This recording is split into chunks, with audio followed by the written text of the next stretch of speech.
નમસ્કાર મિત્રો, હું ડૉક્ટર મેઘા શાહ, ગાયનેક ડૉક્ટર છું અને ગર્ભ સંસ્કાર કોચ છું. ગર્ભ સંસ્કાર વિશે ઘણી બધી વાતો તમે અત્યાર સુધી સાંભળી ચૂક્યા છો. આજે હું તમને ગર્ભ સંસ્કારનો જે વૈજ્ઞાનિક દૃષ્ટિકોણ છે અથવા તો વૈજ્ઞાનિક રીતે ગર્ભ સંસ્કારને કઈ રીતે અમલમાં મૂકવું તેની વાત કરવાની છું. પણ એ પહેલાં થોડીક માહિતી ગર્ભ સંસ્કાર વિશે તમને વૈજ્ઞાનિક રીતે ગર્ભ સંસ્કાર શું છે એની પણ આપવા માંગુ છું. ઘણી બધી વખત આપણને એવું લાગે કે ગર્ભ સંસ્કાર એટલે આપણા વેદોમાં અથવા તો આપણા પુરાણા સમયમાં કહેવામાં આવેલી વાત છે, પણ એવું નથી. મોડર્ન મેડિકલ સાયન્સની એક સરસ બ્રાન્ચ છે પ્રીનેટલ ડેવલપમેન્ટ સાયન્સ, એટલે કે એક વ્યક્તિના જન્મ પહેલાં જે કંઈ વિકાસ થાય છે એના પર રિસર્ચ કરતી બ્રાન્ચ. અને આ બ્રાન્ચ શું કહે છે કે કોઈ પણ મનુષ્યનો 80% વિકાસ એના જન્મ પહેલાં થઈ જાય છે. હવે આ 80% વિકાસમાં ખાલી એના શારીરિક વિકાસની વાત નથી, એનો બૌદ્ધિક વિકાસ, એનો સામાજિક વિકાસ, એનો ભાવનાત્મક વિકાસ, આધ્યાત્મિક વિકાસ, સર્વે પ્રકારે 80% વિકાસ જન્મ પહેલાં થઈ જાય છે. હવે જો શારીરિક વિકાસ વિશે તો આપણને બધાને ખબર છે કે બાળક જ્યારે જન્મે ત્યારે એનો દેખાવ નક્કી થઈ જાય, એના વાળ કેવા હશે, એનું નાક કેવું હશે, એની ચામડી કેવી હશે, એનો બાંધો કેવો હશે, આ બધું આપણને દેખાય છે. પણ એની સાથે સાથે શારીરિક વિકાસમાં જ જે અગત્યનું છે તે છે કે બાળકને ભવિષ્યમાં એની રોગ પ્રતિકારક શક્તિ કેવી હશે, એને કોઈ પણ રોગ બહુ સહેલાઈથી થશે કે નહીં થાય, બાળક કોઈ પણ પરિસ્થિતિમાં શારીરિક રીતે કેટલું સક્ષમ રહેશે, આ બધું પણ જન્મ પહેલાં નક્કી થઈ જાય છે. જો બુદ્ધિની વાત કરીએ ને તો કોઈ પણ બાળક કેટલું બુદ્ધિશાળી હશે અથવા તો એનો બુદ્ધિઆંક કેટલો હશે એ પણ જન્મ પહેલાં નક્કી થઈ જાય. સામાન્ય રીતે માતા પિતાને એવું લાગે કે આપણે બાળકને સારામાં સારી સ્કૂલમાં મૂકીએ, ખૂબ સારું ભણતર આપીએ તો બાળક બુદ્ધિશાળી થાય, પણ એવું નથી. તમે જ વિચારો, એક જ સ્કૂલ હોય એમાં જે 30-35 બાળકો ભણતા હોય, એ બાળકોને કોઈ એક ટીચર એક વિષય એક સરખી રીતે સમજાવે, એક સરખી રીતે ભણાવે તો પણ આપણે જોયું છે કે અમુક બાળકો બહુ જલ્દી શીખી જાય અને અમુક બાળકોને શીખવામાં ઘણો બધો સમય લાગે. તો આવું કેમ? કારણ કે દરેક બાળકની શીખવાની ક્ષમતા, યાદ રાખવાની ક્ષમતા જુદી જુદી છે. અને આ ક્ષમતા ક્યારે નક્કી થાય? બાળક જન્મે તે પહેલાં. એક ઉદાહરણથી સમજાવું તો જ્યારે કોઈ કુંભાર માટીનું કોઈ વાસણ બનાવે ત્યારે જ એણે નક્કી કરી લેવું પડે કે એણે એક નાનું કોડિયું બનાવવું છે કે મોટો ઘડો બનાવવો છે. ત્યાર પછી શાળામાં જે ભણતર મળે કે કોઈ પણ માધ્યમથી જે કંઈ પણ શીખવાડવામાં આવે એ બધું એ વાસણમાં તેલ કે પાણી નાખવા બરાબર છે. વાસણ જેટલું મોટું બનાવ્યું હશે એટલું તેલ ને પાણી વધારે સમાશે. તો એવી જ રીતે બાળક જ્યારે ગર્ભમાં હોય ત્યારે જ માતા પિતા એક બાળકની કેપેસિટી એટલે કે કેટલી બુદ્ધિઆંક એનો ક્રિએટ કરવો છે એ નક્કી કરી શકે. ત્યાર પછીનું ભણતર એમાં તેલ પાણી બરાબર છે. જેટલી ક્ષમતા બનાવી હશે એટલું જ બાળક એ ગ્રહણ કરી શકશે. બાળક કેટલું બુદ્ધિશાળી થશે એ પણ જન્મતા પહેલાં નક્કી થઈ જાય. મેડિકલ સાયન્સ કહે છે કે બાળકનો સ્વભાવ કેવો હશે, બાળકની પ્રકૃતિ કેવી હશે એ પણ જન્મ લેતા પહેલાં નક્કી થઈ જાય. કોઈ પણ બાળક તમે જુઓ, એક જ દિવસનું બાળક હોય, બે જુદા જુદા બાળકો હોય, બંનેનું વજન સરખું હોય, બંને ઓવરઓલ બધી રીતે સરખા હોય, છતાં પણ બંનેના સ્વભાવ જુદા જુદા હોય. આવું આપણે જોઈએ છીએ. એક બાળકને ભૂખ લાગે તો ખૂબ રડે અને ખૂબ વધારે કકળાટ કરે, અને ઘણા બાળકો એવા હોય કે ભૂખ લાગે તો થોડુંક અવાજ કરે અને જણાવે કે મને ભૂખ લાગી છે, પછી રાહ જુએ, એમનામાં ધીરજ હોય, શાંતિ હોય. તો એક દિવસના બાળકમાં પણ મૂળભૂત સ્વભાવ ડિફરન્ટ હોય છે. આને આપણે એવું કહીએ કે દરેક વ્યક્તિનો સ્વભાવ અથવા તો એના સંસ્કાર, એનામાં વિનમ્રતા કેટલી હશે, ધીરજ કેટલી હશે, મોટા માટે રિસ્પેક્ટ કેટલું હશે, આ બધું ગર્ભમાં નિર્માણ થઈ જાય. હવે આને પણ હું તમને એક ઉદાહરણથી સમજાવું તો કોઈ કુંભારની જ આપણે હમણાં વાત કરતા હતા, તો એની જ વાત કરીએ કે કોઈ કુંભાર છે, એ જ્યારે કોઈ ઘડો બનાવે ત્યારે એને સુંદર બનાવવા માટે એમાં કોતરણી કરે. અને ઘણી વખત શું થાય કે સાદો ઘડો બની ગયો તો પછી એ સુંદર દેખાય એટલા માટે એની પર કલર અને ડિઝાઇન કરવામાં આવે. હવે આ બંને ઘડા લાગે તો સુંદર, પણ આપણે જોયું છે કે જ્યારે કોઈ અનુકૂળ પરિસ્થિતિ ના હોય, પ્રતિકૂળ પરિસ્થિતિ હોય અથવા વારે વારે વપરાશ થાય ત્યારે જે કલર અને ડિઝાઇન કરી હોય ને એ ઘણી બધી રીતે ભૂસાઈ જાય અથવા તો આછી થઈ જાય. પણ જે કોતરણી કરી હોય એ કોતરણી એવી ને એવી જ રહે, કોતરણીમાં કોઈ જ ફેરફાર ના થાય. જ્યાં સુધી ઘડો છે ત્યાં સુધી કોતરણી એવી જ રહેશે. તો એક મનુષ્યના સંસ્કાર વિશે પણ જ્યારે એનો જન્મ થાય એ પહેલાં એને જે માતા પિતા દ્વારા સંસ્કાર મળે અથવા તો ગર્ભમાં જે સંસ્કાર મળે એ ઘડા પર કોતરણી સમાન છે. જ્યાં સુધી એ મનુષ્ય જીવે છે ત્યાં સુધી એ સંસ્કાર એમના એમ જ રહેશે. પણ જે જન્મ પછી બાળકને શીખવાડવામાં આવે અથવા જે સંસ્કાર આપવામાં આવે એ ઉપર કલર ડિઝાઇન સમાન છે. એટલે જ્યારે પ્રતિકૂળ પરિસ્થિતિ આવે તો એ આછા થઈ શકે, ઘસાઈ જઈ શકે. તો જન્મ પહેલાં જ આપણે બાળકનો દેખાવ, બાળકનું બુદ્ધિઆંક, એના સંસ્કાર, એનો સ્વભાવ આ બધું નિર્માણ કરી શકીએ છીએ. તો આ નિર્માણ ઉત્તમ રીતે કઈ રીતે કરવું અને એના માટેનો વૈજ્ઞાનિક અભિગમ શું છે એની આજે આપણે વાત કરવાના છીએ. તો તૈયાર છો ને? તો સૌથી પહેલાં તો સમગ્ર ગર્ભાવસ્થાને અથવા બાળકના વિકાસને આપણે 3 તબક્કામાં વહેંચીશું. સામાન્ય રીતે આપણે એવું માનીએ કે બાળક જ્યારે ગર્ભમાં રહે પછી એનો વિકાસ શરૂ થાય અથવા તો ગર્ભાવસ્થા ત્યારથી શરૂ થાય. પણ અહીંયા હું તમને એક વાત કહેવા માગું છું કે બાળક જે છે એનો વિકાસ ગર્ભ ધારણ થાય ત્યારથી નહીં, પણ એના 3 મહિના પહેલાંથી શરૂ થઈ જાય છે. તો સૌથી પહેલાં તો આપણે એ સમજવાનું કે સમગ્ર જે ગર્ભધારણની અને ગર્ભ વિકાસની પ્રક્રિયા છે એને 3 તબક્કામાં વહેંચવામાં આવે. પહેલો તબક્કો છે પ્લાનિંગ તબક્કો. પ્લાનિંગ તબક્કો એટલે કે હજી માતા પિતા ગર્ભધારણ માટે સમાગમ નથી કરતા એ પૂર્વેના 3 મહિના. એ પૂર્વે 3 મહિનાથી એમણે ઉત્તમ સંતાન માટે તૈયારીઓ શરૂ કરવાની છે. બીજો તબક્કો છે સમાગમ અથવા તો ગર્ભાધાન તબક્કો. એટલે કે જ્યારે માતા પિતા ખરેખર સંભોગથી, સમાગમથી એક ગર્ભાધાન પ્રક્રિયામાં જોડાય છે. અને ત્રીજો તબક્કો જ્યારે ગર્ભધારણ થઈ જાય ત્યાંથી લઈને 9 મહિના સુધી જે ગર્ભનો વિકાસ થાય અને પછી બાળક જન્મે ત્યાં સુધી છે ત્રીજો તબક્કો. આ 3 તબક્કામાં ગર્ભ સંસ્કારની પ્રક્રિયાને આપણે વૈજ્ઞાનિક રીતે કઈ રીતે અમલમાં લાવવી તે સમજવાનું છે. તો એના વિશે આપણે વાત કરીશું. તો આજે હું સૌથી પહેલાં તમને પ્લાનિંગ તબક્કાની વાત કરીશ. પ્લાનિંગ તબક્કો એટલે કે માતા પિતા ગર્ભાધાનની પ્રક્રિયામાં જોડાય એના પહેલાં 3 મહિનાનો તબક્કો. હવે કેમ આ તબક્કો જરૂરી છે? કારણ કે જ્યારે પણ કોઈ ગર્ભનું નિર્માણ થાય ત્યારે એક સ્ત્રી બીજ અને એક પુરુષ બીજ જોડાય અને આ સ્ત્રી બીજ અને પુરુષ બીજ જોડાય અને એનાથી એક ગર્ભનું નિર્માણ થાય.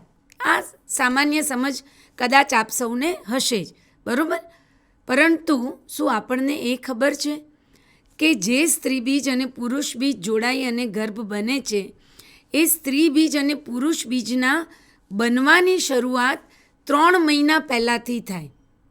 એટલે કે અત્યારે આ મહિને કોઈ માતા પિતા ગર્ભ ધારણ કરે તો એ ગર્ભ બનવા માટે જે સ્ત્રી બીજ અને પુરુષ બીજ જોડાયા છે એ સ્ત્રી બીજ અને પુરુષ બીજ બનવાની શરૂઆત 3 મહિના પહેલાં થઈ હોય.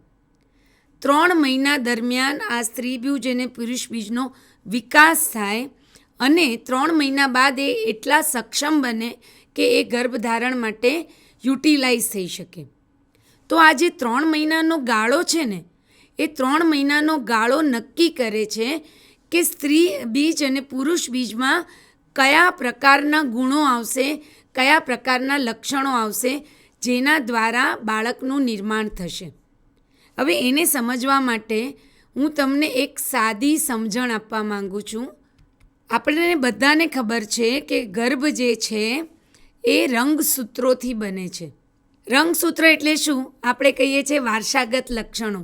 કોઈ પણ બાળક છે એનામાં માતા કે પિતા કે દાદા કે દાદી કે નાના કે નાની જેવા લક્ષણો હોય છે. મેડિકલ સાયન્સ પ્રમાણે માતાની 5 પેઢી અને પિતાની 12 પેઢીના લક્ષણો બાળકની અંદર આવી શકે છે. હવે આ 5 પેઢી અને 12 પેઢીના બધા લક્ષણો બાળકમાં ના આવે. સમજો, એક પેઢીના વાળ વાંકડિયા હોય, એક પેઢીના વાળ સિલ્કી હોય, એક પેઢીના વાળ કાળા હોય, એક પેઢીના વાળ જે છે એ બ્રાઉન કે ભૂખરા હોય, તો બાળકના થોડા વાળ બ્લેક, થોડા વાળ ભૂખરા, થોડા વાળ વાંકડિયા, થોડા વાળ સિલ્કી, આવું તો થાય નહીં. કાં તો એ કાળા હશે, કાં તો એ ભૂખરા હશે, કાં તો એ વાંકડિયા હશે, કાં તો એ સિલ્કી હશે.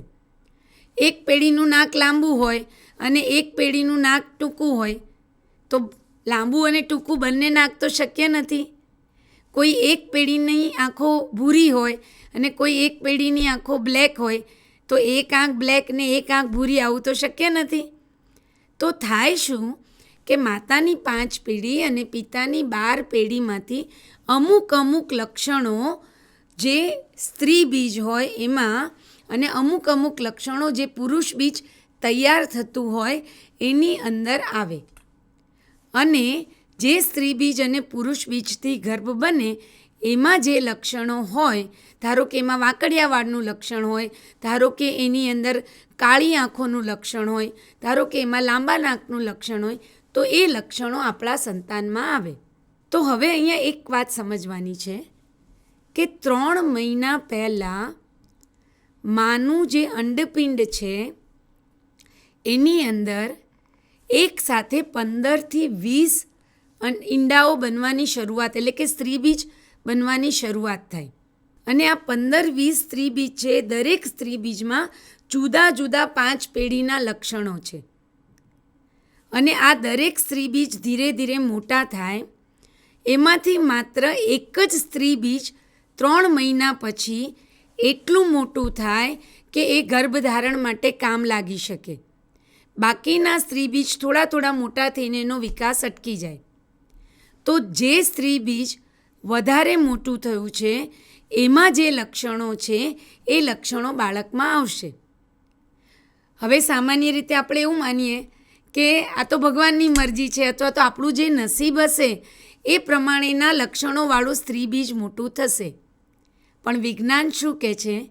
વિજ્ઞાન કહે છે કે 3 મહિના દરમિયાન માતા જે કંઈ પ્રવૃત્તિ કરશે, જે કંઈ આહાર લેશે, જે કંઈ વિચાર કરશે, જે કંઈ લાગણીઓ અનુભવશે, એનાથી જે વાતાવરણ માતાના અંડપિંડમાં ઉત્પન્ન થશે એ નક્કી કરશે કે કેવા પ્રકારના લક્ષણોવાળું સ્ત્રી બીજ મોટું થશે. એટલે કે જે 15-20 સ્ત્રી બીજ મોટા થઈ રહ્યા છે, જેમાં દરેકમાં જુદા જુદા પ્રકારના લક્ષણો છે, એમાંથી માતા આ 3 મહિના દરમિયાન જે કંઈ આહાર લેશે, જે કંઈ વિચાર કરશે, જે કંઈ લાગણીઓ અનુભવશે, એ બધી શરીરની અંદર એક વાતાવરણ ઉત્પન્ન કરશે. અને એ વાતાવરણ જેવું હશે એવા ગુણો જે સ્ત્રી બીજમાં હશે એ જ મોટું થઈ શકશે અને બાકીના સ્ત્રી બીજ છે એનો વિકાસ થોડો થઈને અટકી જશે. એટલે કે જો 3 મહિના દરમિયાન માતા સાત્વિક આહાર લે છે, પોઝિટિવ વિચારો કરે છે, પોઝિટિવ લાગણીઓ અનુભવે છે, તો એવા પ્રકારના જે ગુણો હશે એવું સ્ત્રી બીજ મોટું થશે. અને જો આ 3 મહિના દરમિયાન માતા ચિંતામાં છે, માતા કોઈ પણ પ્રકારની માનસિક તાણમાં છે, અથવા તો માતા તામસી કે એવો આહાર લે છે, અથવા માતાની જીવનશૈલી અયોગ્ય છે, રાત્રે મોડે સુધી ઉજાગરા કરે છે, ટીવી જુએ છે, મોબાઈલ જુએ છે, સવારે મોડા ઉઠે છે, તો આપણા જે કંઈ શરીરના બધા હોર્મોન્સ એટલે કે જે કંઈ રસ છે એ બધા જે ઇમ્બેલેન્સ થાય, એટલે કે એની અંદર જે નેગેટિવ બદલાવ આવે એ બધાની અસર વિકાસ પામતા સ્ત્રી બીજ પર નેગેટિવ પડે. તો નેગેટિવ ગુણોવાળું, ખોડખાપણવાળું અથવા તો ગુસ્સાવાળા સ્વભાવવાળું અથવા તો તાણવાળા સ્વભાવવાળા લક્ષણ જે સ્ત્રી બીજમાં હોય એવું બીજ મોટું થાય. આ આખી પ્રક્રિયાને જીનેટિક સિલેક્શન મેડિકલ સાયન્સમાં કહેવામાં આવે. પણ આપણે શું સમજવાનું કે 3 મહિના દરમિયાન માતા જેવી જીવન પદ્ધતિ, જેવો આહાર, વિચાર, લાગણીઓ અનુભવશે એવું સંતાન નિર્મિત થઈ શકે છે. અને ખાલી માતાનો રોલ છે એવું નથી. જ્યારે એક બાળકના નિર્માણ માટે માતા પિતા સંબંધ રાખે છે તો એ વખતે 300 મિલિયન સ્પર્મ એટલે કે શુક્રબીજ જે છે એ સ્ત્રી બીજને ફલન કરવા માટે દોડે છે. હવે અહીંયા એક વસ્તુ સમજવાની છે કે આ 300 મિલિયન સ્પર્મમાંથી એટલે કે શુક્રબીજમાંથી માત્ર એક શુક્રબીજ જ સ્ત્રી બીજને ફલિત કરી શકશે અને બાકીના શુક્રાણુ જે છે એ બહાર જ રહી જશે. એકવાર એક શુક્રાણુ માતાના બીજમાં અંદર પ્રવેશ કરશે એટલે એ બીજા કોઈ પણ શુક્રાણુને પ્રવેશ નહીં આપે. હવે અત્યાર સુધી ઘણા વર્ષો સુધી એવું માનવામાં આવતું હતું કે જે પહેલું શુક્રાણુ સ્ત્રી બીજ સુધી પહોંચી જશે એ સ્ત્રી બીજને ફલિત કરી દેશે. પણ એવું નથી. વિજ્ઞાને જોયું કે ઘણા બધા શુક્રાણુ સ્ત્રી બીજ સુધી પહોંચે છે પણ એને ફલિત નથી કરી શકતા. જ્યારે યોગ્ય શુક્રાણુ મળે છે ત્યારે જ સ્ત્રી બીજ એને પરમિશન આપે છે પોતાને ફલિત કરવા માટે. જેમ કે આપણે કહીએ ને કે કોઈ બહુ જ સરસ છોકરી હોય, સુંદર હોય, સુશીલ હોય તો ઘણા બધા છોકરાઓ પ્રયત્ન કરે એની સાથે લગ્ન કરવા માટે અથવા એને પ્રપોઝ પણ કરે.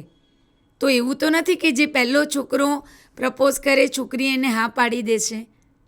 જ્યારે એને યોગ્ય છોકરો મળશે, યોગ્ય પાત્ર મળશે ત્યારે જ એ છોકરી હા પાડશે. આપણે કહીએ છીએ ને કે રાજા મહારાજાઓના સમયથી સ્વયંવર થતો હતો. એટલે કે એક રાજકુમારી જે હોય એ સ્વયંવર કરીને પોતાનો વર પસંદ કરતી. તો આપણું સ્ત્રી બીજ પણ એવું જ કરે છે. એ સ્વયંવર કરે છે અને એને પસંદ છે એવા શુક્રાણુને એ ફલિત થવા માટે પરમિશન આપે છે. તો પછી વિજ્ઞાને શોધ કરી કે સ્ત્રી બીજ કયા આધારે નક્કી કરે કે આ શુક્રાણુ મારા માટે યોગ્ય છે. અને વિજ્ઞાન શોધ દ્વારા એ ખબર પડી કે દરેક જે સ્ત્રી બીજ છે એની એક ઉર્જા બને છે. માતા 3 મહિના દરમિયાન જો ખૂબ પોઝિટિવ હોય, સાત્વિક હોય તો એની ઉર્જા એ પ્રમાણે ખૂબ જ સારી બને. અને જો 3 મહિના દરમિયાન માતાની જીવનશૈલી, માતાના વિચાર નેગેટિવ હોય તો એની ઉર્જા એ પ્રમાણેની બને.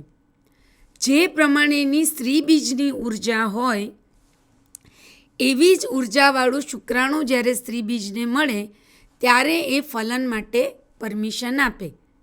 એટલે કે પોઝિટિવ ઉર્જાવાળું સ્ત્રી બીજ હોય તો પોઝિટિવ ઉર્જાવાળા શુક્રાણુ પણ જરૂરી છે. હવે શુક્રાણુની ઉર્જા કેવી રીતે બને છે? પિતાના શરીરની અંદર એટલે કે પુરુષના શરીરની અંદર. પુરુષના શરીરમાં જે શુક્રપિંડ છે એમાં અસંખ્ય શુક્રાણુ તૈયાર થાય છે અને 3 મહિના દરમિયાન પિતા દ્વારા જે કંઈ આહાર લેવામાં આવે, જે કંઈ વિચાર કરવામાં આવે, જે કંઈ જીવન પદ્ધતિ અપનાવવામાં આવે એટલે કે જે વસ્તુ માતાને લાગુ પડે એ જ રીતે સમયસર સૂવું, સમયસર ઉઠવું, સાત્વિક આહાર લેવો, શાંત રહેવું, કોઈ નેગેટિવ વિચારો, તાણ ન કરવી, કોઈ વ્યસન ન કરવું, આ બધી વસ્તુઓ જરૂરી છે. જ્યારે પિતા આવું કરે ત્યારે ઉત્તમ ઉર્જાવાળા શુક્રાણુ જન્મે અને એ શુક્રાણુ ઉત્તમ ઉર્જાવાળા સ્ત્રી બીજને ફલિત કરી શકે અને એનાથી ઉત્તમ ગર્ભ નિર્માણની અને ઉત્તમ સંતતિ નિર્માણની પ્રક્રિયા શરૂ થાય. તો સૌથી પહેલાં આપણે એ સમજવાનું કે તમે જ્યારે બાળકને જન્મ આપવા માટે તૈયારી કરો અથવા જન્મ આપવા માટે સમાગમ કરો એના 3 મહિના પહેલાંથી તમારે તૈયારી કરવાની છે. અને આ 3 મહિના દરમિયાન માતા અને પિતા બંને ઉત્તમ આહાર વિહાર વિચાર જીવનશૈલી અપનાવવાની અને એનાથી ઉત્તમ સ્ત્રી બીજ અને પુરુષ બીજનું નિર્માણ કરવાનું અને જ્યારે આ ઉત્તમ સ્ત્રી બીજ અને પુરુષ બીજ મળે ત્યારે એક ઉત્તમ સંતતિની શરૂઆત થાય. તો આ પ્લાનિંગ વિશેની વાત હતી. આવતા એપિસોડમાં આપણે જે ગર્ભનું નિર્માણ થઈ રહ્યું છે એટલે કે જ્યારે તમે એકચ્યુઅલમાં પ્રેગ્નન્સી માટે પ્રયત્ન કરી રહ્યા છો એ વખતે શું ધ્યાન રાખવાનું એના વિશે વાત કરીશું. નમસ્કાર.